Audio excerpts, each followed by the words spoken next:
They have contractors that hunt poachers, correct? Yep. The two trackers that I was hanging out with were both people that were brought up as poachers. They were in the bushmeat trade, snaring and hunting with homemade guns and poison arrows. Wow. In order to sell bushmeat. I said, man, I don't see what they're seeing. And he turned to me and he said, that's the point. You can't see what they see. Last year, that national park had 14 visitors, 1/4. What? We were on a hunting area that's the size of Yellowstone National Park. Do you like the adventure of getting into new ecosystems, new environments to Big hunt time. in? Yeah, I'll bet. After toying with the idea and toying with it for decades, I spent a month in Africa this year. How was it? Just life-changing. Life-changing. Went to Tanzania.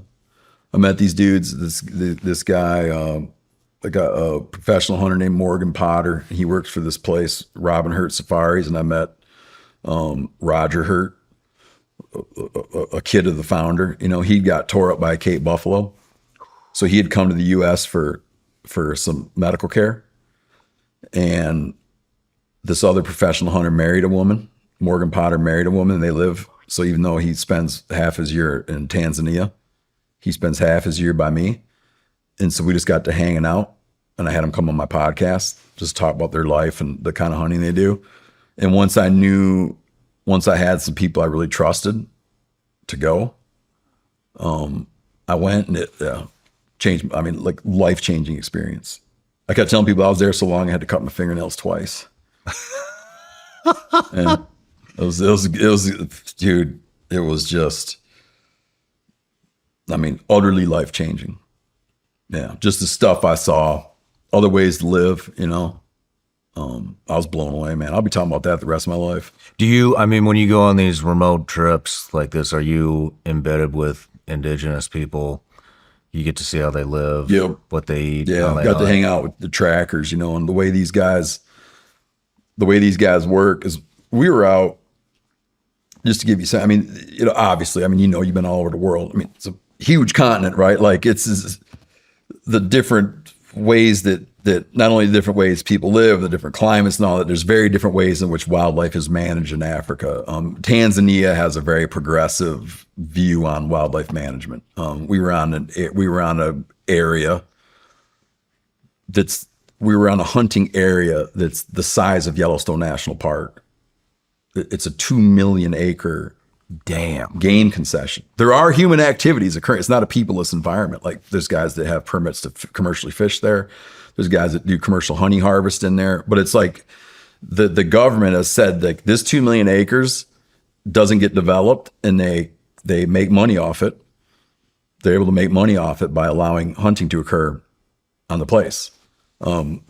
And so we're out in this like 2 million acre thing, but we're the only people around. We would some days do 100 miles, you know, Wow. 100 miles in pickups on just trails these guys hack out through the woods, you know, and you see just crazy stuff. But yeah, there's guys out on the landscape, you know, you'd run into, the honey season was just finishing up. So there's guys out doing honey, but we were with trackers in this part of Tanzania, in eastern Tanzania. I spent some time in Maasai land, which is the Maasai tribe. Where we were was like Bantu peoples, but we were with trackers and the trackers they use are by and large poachers that they caught. So they'll catch poachers, and if they're young and ambitious and good, they'll be like, listen, you know, you should come see us. So the two trackers that I was hanging out with were both people that were brought up as poachers. They were in the bushmeat trade, snaring and hunting with homemade guns and poison arrows. Wow. In order to sell bushmeat. And these dudes are now trackers. And yeah, it's unbelievable. I said to our guy one time, the professional hunter, who in some ways acts as a liaison between you and the trackers, you know? Like the trackers carry a lot of weight. Like their opinion matters immensely. Mm-hmm. Right? And you're there, you don't know shit. And the professional hunter is kind of like, he's meant to be like, he understands you, like the white dude, and what you're hoping to accomplish. And he understands the trackers and what they know. And he's aligning He's aligning everyone's interests. And he's also in charge, you know what I mean? Like he's there to keep you from getting killed. But at one point we're going along and I would now and then be like, you have to, like when they're looking at the ground, I'm like, come on. Like, what are they seeing? And when I would do it, they would be like, okay, if you really need to know, one Cape Buffalo walked right there, one walked right there, one walked right there, one walked right there. If you look at that piece of grass, you see how it stepped on it. Look how it looks now. That shit has about 1/8 of an inch of dryness on it. It wasn't laying there yesterday. It wasn't laying there that night. It was laying there this morning, and they're probably bedded down over that way. Wow. And you're like, hey. But at one point I said to this guy, I've told people this a bunch of times, I said to the tracker or to Morgan, the professional hunter, I said, man, I don't see what they're seeing. You know, we're going through a burned area and we're trailing something. I'm like, I don't see it. Like I was incredulous. And he turned to me and he said, that's the point. You can't see what they see. And he's gotten to the point where he's totally fine with that. No kidding. He's fine with it. If they say it's there, he's like, okay. Right on, man. If they say it's there, it's there. When they say it's not there anymore, it's not there anymore. I think that stuff's fascinating, Yeah. man. I mean, yeah, I've been all over the world hunting different stuff, but through my career, but just seeing like, it sounds weird, but man, like I love being in third world countries and seeing, you know, how people live and survive and what they like to do and all that stuff. And it's just fascinating to me to see how they live in Haiti or Yemen or Afghanistan, Iraq, all over South America. I mean, it's just fascinating to me. And it also gives you an appreciation for how fucking easy it is here in the U.S. You have the added thing in your life, though. You've seen a lot of places where it's like there's poverty, but it's overlaid with conflict. Yeah. I've seen poverty, but I haven't seen it overlaid with conflict. Yeah. And so what you're seeing is a very different version of poverty than peaceful poverty. Peaceful poverty is one thing, but wartime poverty is different. And I've seen peaceful poverty too. South America was all on my own accord. Yeah. And, you know, what's interesting is how, at least from my perspective, not necessarily in where conflict is, but to see how happy people are, especially in South America, living in a grass hut. Yeah. You know what I mean? Or a mud walled hut. And it's like, dude, they're just happy people. You know, you go around America, it's everybody's bitching about who knows what, usually politics, but you know what I mean? It's we have so much here, and yet we are so pissed at each other and so tribalized, and it's and then you go down there and they're not even making ends meet, and they have such a positive attitude. I think that's cool. I was telling someone about this the other day on my show, and I'll give it to you to think about for a minute too. Is I took this class in college called Political Rhetoric, and we read, you know, Dr. King, the Camille Paglia. One of the things we read was the Unabomber's Manifesto. You ever read the Unabomber's Manifesto? Oh man. Okay.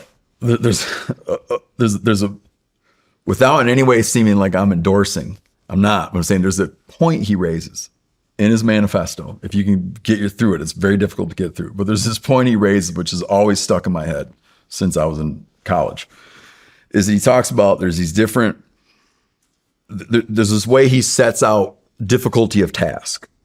Okay. And when he's laying out difficulty of task, he stages them like 1 through 5. I can't remember if it's escalating or de-escalating, but the easiest difficulty of task, or the most difficult task, is something where if you try your absolutely hardest, you have only a slim chance of success. Okay, let's say that's like level 1. On up to, you don't even need to try at all, and you'll succeed. Okay. He said that humans do best at 2 and 3. Like at 2 and 3, it's that if you try really hard you have a reasonable chance of surviving if you try hard. But he says that's what was his gripe with technology. He said technology has landed us at 5. You don't need to try at all, and you're fine. And he says that's where all of our neuroses come from.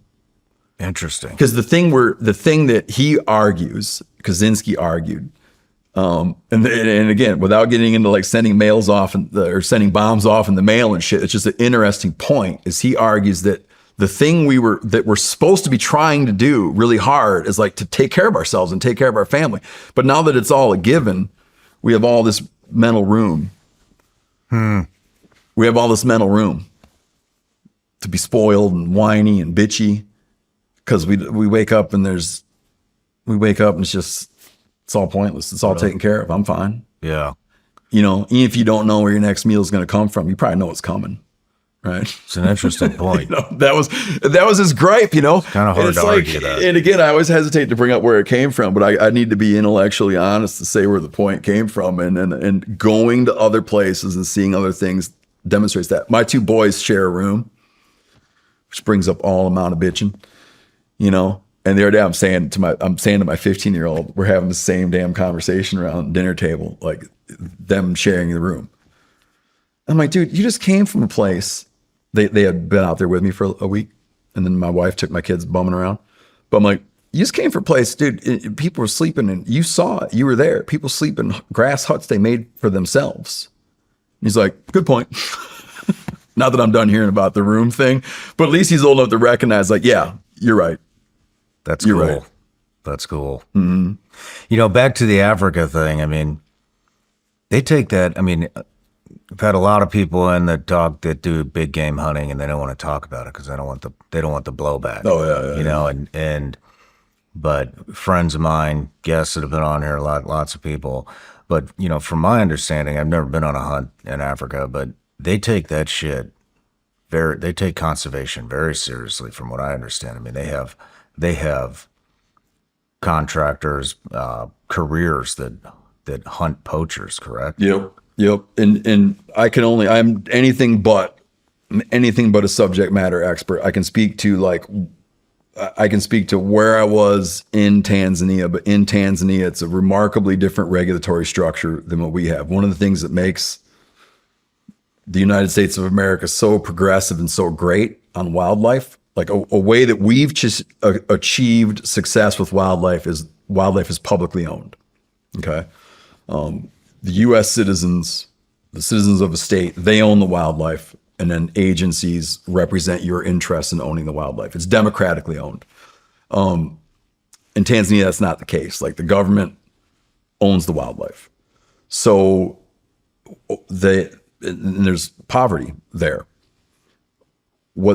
How they can protect habitat is by declaring these areas hunt areas. And they put a fee to the animals, and they hold a bid process. There's a bid process where a hunting organization needs to go to the government, and these contracts renew. I can't remember. I think it's maybe a contract's good for 10 years. You come in and you're like, we will pay you, Tanzania, blank dollars to have access to this parcel of land to hunt it. So there's revenue for them. Then they come and they have their biologists come out and do a survey of what's there. And there's like, you guys are allowed to kill whatever. I'm just going to throw out random numbers that aren't true, but let's say, you're allowed 5 Cape buffalo, you're allowed 30 topi, whatever the hell it is.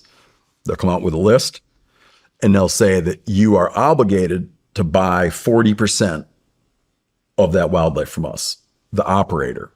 Okay. So then when you get an animal, your, what they call a trophy fee, your fee just goes to Tanzania. That trophy fee does. And so they're able to draw revenue from undeveloped lands.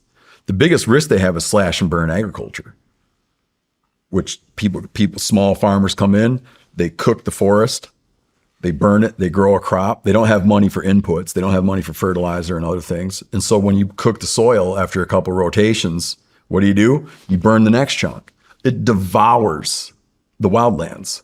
Slash and burn ag does.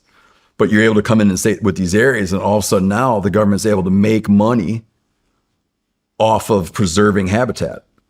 There's next to the place we hunted, there's this big national park. Guess how many, like, I'm not going to make you guess because you never guessed the right number. There's a huge national park of equal size, almost equal size, next to this concession. Last year, that national park had 14 visitors. 1-4. What? It had 14 visitors to a national park almost the size of Yellowstone National Park. 14 people went and paid a visit to that national park. Meanwhile, the hunting concessions mint money Damn. for the government. That's interesting. So it's like you can, and that's where, like, as a dude growing up in America with holding certain American ideals about wildlife management, wildlife being democratically owned, right? Trying to foresee and prevent ways in which people might commodify wildlife so it wasn't available to, like, blue collar people. So opportunity, like, you grow up with this whole ethos about how to protect the democratization of American landscapes and American wildlife. And you're like, that's the way to do it. Part of travel is you go and you say, like, you realize there's other ways to skin the cat. No matter where you're watching Shawn Ryan Show from, if you get anything out of this, please like, comment, subscribe, and most importantly, share this everywhere you possibly can. And if you're feeling extra generous, please leave us a review on Apple and Spotify podcasts.